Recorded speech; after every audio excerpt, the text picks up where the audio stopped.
Hi there, good evening. It's Abnar again. Last time I recorded a video, we spoke about dollar cost averaging, and I promised to do another video talking about another aspect of investing if you're investing for the long term. Dollar cost averaging was idea or the theory or the practice of investing on a regular basis monthly in a way that you take advantage of the market as it rises and as it falls. And the benefit of it, ideally what usually happens is in the long run, you end up doing better than if you were timing the market.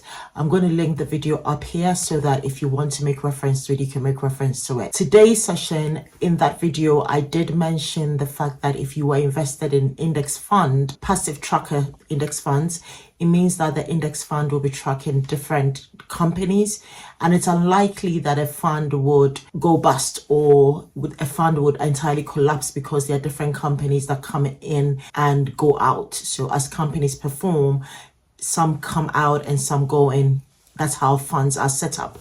So today's session, I'm going to share my screen, and I've got evidence from 2 years ago and earlier this year in March, where it shows a particular fund and the fact that the companies within the fund or the sectors within the fund changed as the year progressed. The first time I did it and when I did it again in March 2025.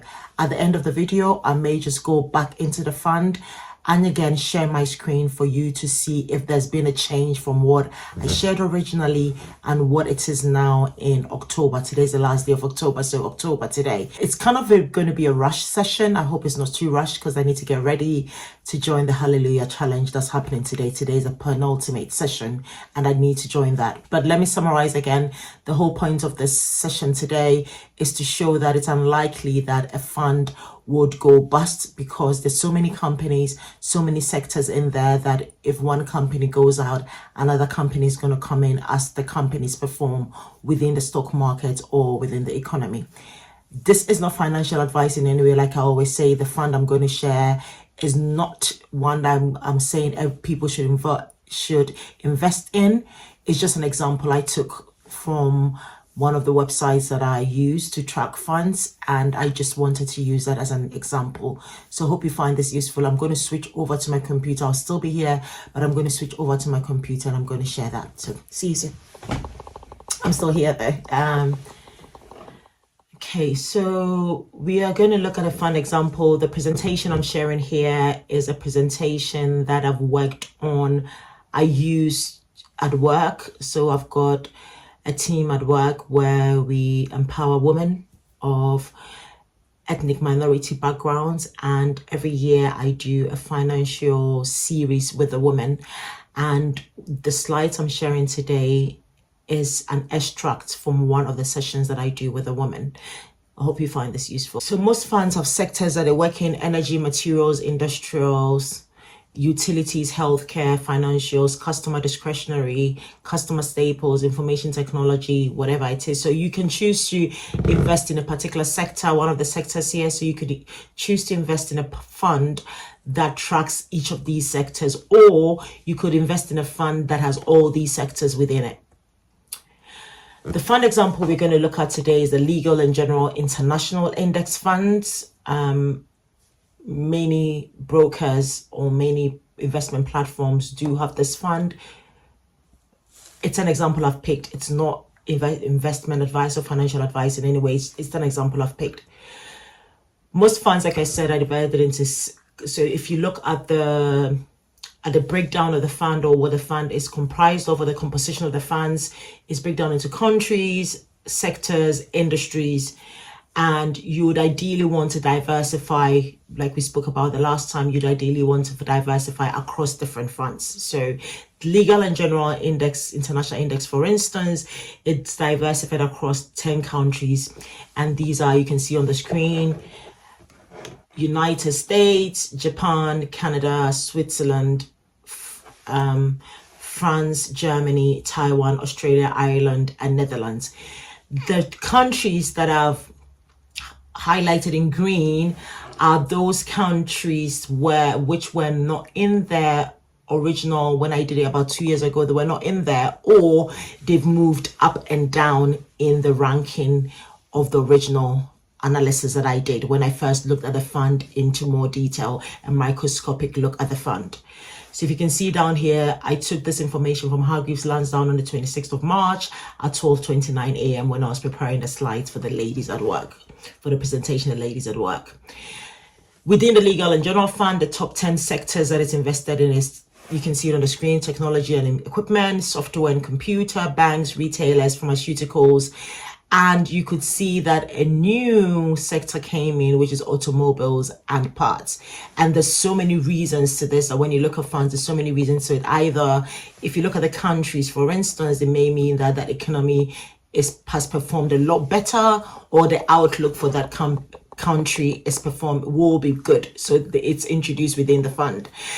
If you look at the sectors as well, you can see that automobiles and parts have come in, and there are good reasons why they would come in, and another company and another sector would move out of that particular sector.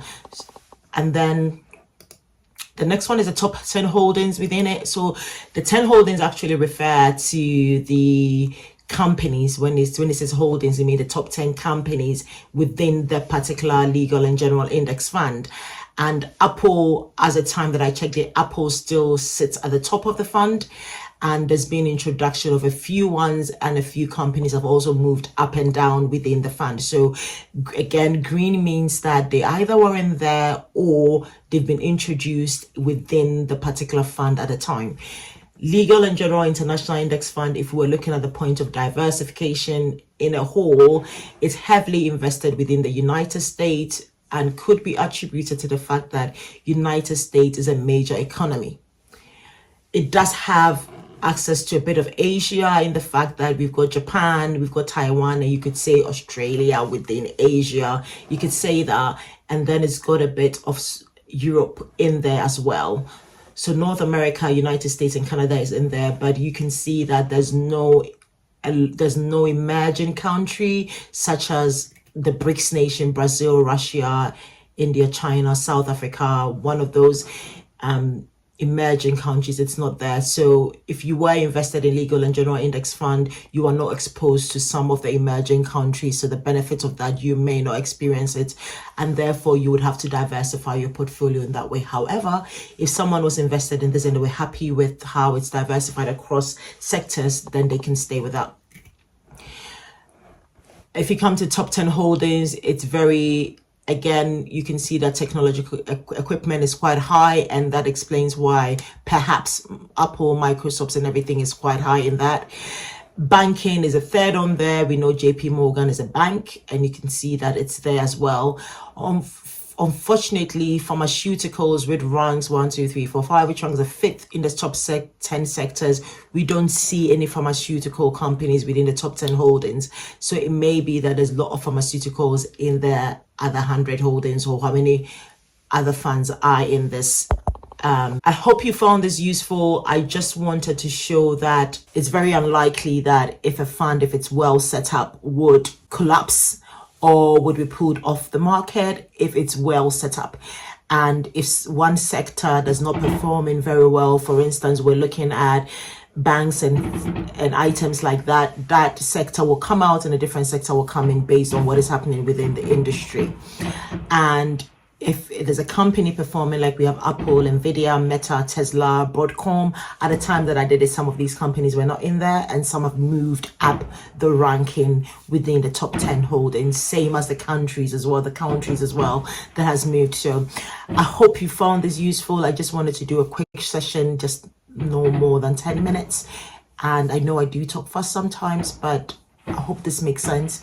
Again, no financial advice. You are not expected to invest in legal and general. Always do your research. This is just for educational and informational purposes and entertainment purposes. It's always important that you do your research. So again, if you do a well researched thing and you decide to invest in a well set up fund, then you are likely that that fund is going to track the market. So international funds, so the legal and general one that we shared, for instance, proves that the fund is set up to, or let's say mimic the way that the world economy is set up. That's basically how it looks like if you look at it in more detail. But like I said, there are no emerging countries or emerging markets in there. You are not entirely exposed to emerging markets in the top 10 countries, but it may be that within the other countries listed in there are emerging markets in there. So I hope you found this useful. Wanted to make it a very short snippet of what the market looks like and what looks like if you're invested in a fund, and to allay some of the fears when people are invested in funds about the fact that, oh, I'm going to lose all my money or anything. Like, you can, depending on how the market performs, but usually if it's a passive tracker fund and it's tracking certain things, it's quite unlikely that the fund will go bust. So thank you once again for watching. This is Power's Life Finance, and I hope that you found this useful. Next time I'm going to speak about something else with regards to investing, and I hope that throughout all these sessions you will get ready to start investing. Take care. Bye.